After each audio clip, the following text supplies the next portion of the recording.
On today's video, we will be taking a drive through downtown Cape Coral, Florida. Cape Coral has a peculiar downtown unlike anything I've seen in any other city of the United States.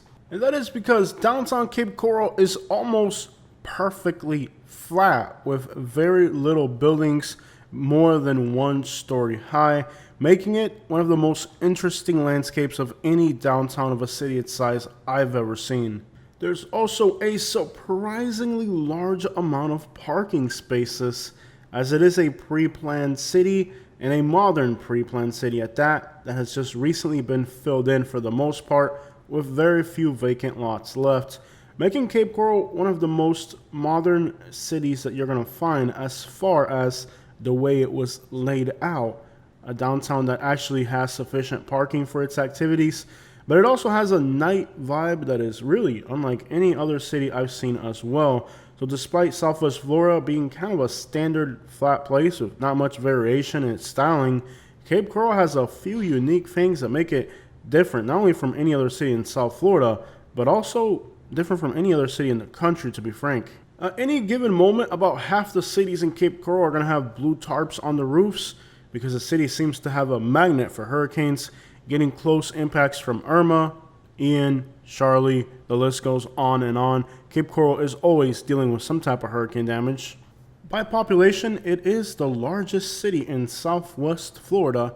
You would usually think of Naples or Fort Myers as being more prominent cities, but in reality, Cape Coral has a much larger population. It's just there's nothing important here. Crap, there aren't even beaches. How do you have a Florida town that doesn't even have beaches? Pine Island parallels the entire coast of Cape Coral, inhibiting Cape Coral from having its own coastline of natural beaches.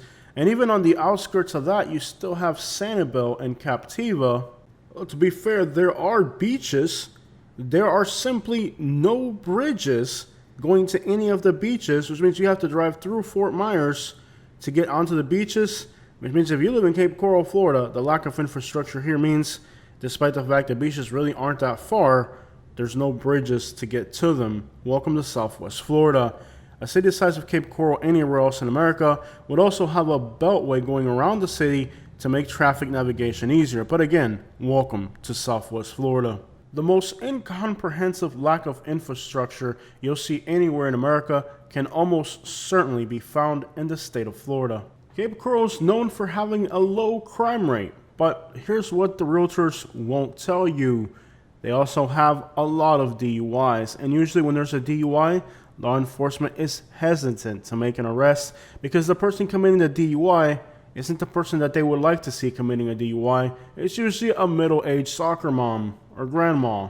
It's usually the manager of a furniture store in Naples or Fort Myers, and as we all know, Southwest Florida couldn't function without managers at the furniture store, so they can't arrest them. Law enforcement is simply reluctant to arrest these DUI soccer moms and furniture store managers, and it's puzzling every time I go to Cape Coral when you see an accident that's clearly a DUI and you sit there on the sidelines and watch law enforcement not operate to make an arrest. In fact, it's almost impossible to go to Cape Coral on a weekend night and not see some type of DUI activity or an accident caused by a DUI. And that is because the heart of Cape Coral is just a bunch of bars playing loud music. Personally, if a restaurant has loud music, I do not go in. And the types of music you'll hear playing here are quite different. It's not your typical nightlife in a downtown. It's more of an elderly, refined type of nightlife, a little bit different than anything I've seen anywhere else. Cape Coral has a large influx of people from New York and the Caribbean islands. From loud salsa music all the way up to live bands, the downtown does feature a lot of live music. On this particular evening, the main street of downtown was closed for some type of holiday event, so we drove around this madness, and this is the secondary street to downtown, which has a lot of bars and restaurants that are open late with loud, live music. People and partying and dancing spews right into the streets, actually. There isn't a barrier between the inside of restaurants, the sidewalk, and the road. It's kind of one single place with loud music, partying, and of course people getting ready to drive under the influence. But it's okay, because they won't be arrested. Destroying the symmetrical feeling of downtown Cape Coral, as you can see here, there's now high-rise buildings or several-story buildings going in. that is certainly going to destroy the symmetrical pattern of downtown Cape Coral. I don't understand how the city is allowing this, but somehow they bought a huge chunk of land and they're going to make huge apartments, I'm going to guess, maybe with businesses on the bottom. It's very odd how they're trying to turn Cape Coral into somewhat of a St. Petersburg, which I think will absolutely destroy the uniqueness of downtown Cape Coral, which is, again, unlike anything I've ever seen. At least on the East Coast. I'm sure if you went further west where land is more available, you'll see more downtowns like this. But being on the eastern side of the United States, it is definitely one of the most interesting downtowns. Cape Coral is the only pre-planned grid pattern city in Florida that actually became something decent. If you look at the rest of them, they really aren't crap. Spring Hill ain't crap. Lehigh Acres is still far from being a city. Marion Oaks is still on the come up. For the most part, Cape Coral is really the only one of these cities that actually became something out of a grid pattern and a hope that someday it would ever be a city. Sure, perhaps you could say Marco Island, but come on, it's an island. It was going to get built up. Not only is it a miracle that Cape Coral actually became a city out of this grid pattern that usually fails in Florida, but it became a fairly decent city at that, with low crime rates, easy access to businesses. If you're looking for restaurants, they have one of the most incredible selections of restaurants of any city in Florida. But there is a downside. There is quite literally almost no industry here. And a lot of the people that used to live in Cape Coral were commuting to Naples or Fort Myers. However, the crowd that's moving to Cape Coral now probably doesn't need a job. People in early retirement. For a while, there was a dozen New Yorkers that moved down here to be realtors and start their YouTube channels. At this point, probably half of them have moved back to New York already. And if they haven't moved back yet, hopefully they'll consider doing it soon, because things in Florida are not looking great. As we saw with the maps, there's a lot of hurricane damage here. Insurance prices are going through the roof. Property taxes in Cape Coral are absolutely insane, which means that every day it is increasingly becoming a less and less attractive place for people retiring in Florida, because simply the cost of living in the state has become abnormally high. Florida attracted a lot of people with the promise of affordable retirements, but once they arrived and the lots were all built up, they were like, oh, that's over. Higher property taxes, higher insurance rates, higher cost of living is having a lot of people rethink the Florida promise that they were told of affordable housing is now actually becoming on par with some of the most expensive places in the country. And in fact, living in Florida now is almost as expensive and frustrating as living in California or New York. So while the practicality of living in Florida and the cost became as outrageous as California or New York, they were promising people, we won't be like California or New York. But in fact, they were in the process of making Florida just as complicated and expensive, and in a lot of regards, even worse. Even as Florida said, it wasn't all it was cracked up to be. On top of that, it's changing for the worst, and the cost of living here has really risen to the point where it doesn't make any sense.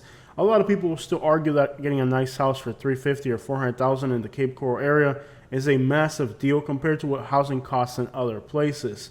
But then you have to consider all of the other costs of living, and that is what people a lot of times do not take into account when they look at living in Florida. So things in Florida perhaps today are not as promising as they were before. There was that one YouTuber that was telling people that for a long time, but nobody listened to him. I can't remember what his channel is called. Cape Coral during the summertime is completely dead. It's during the winter time when people come down and the restaurants get filled up and things seem to be fun and active. It's a completely different city in the wintertime as it is in the summertime.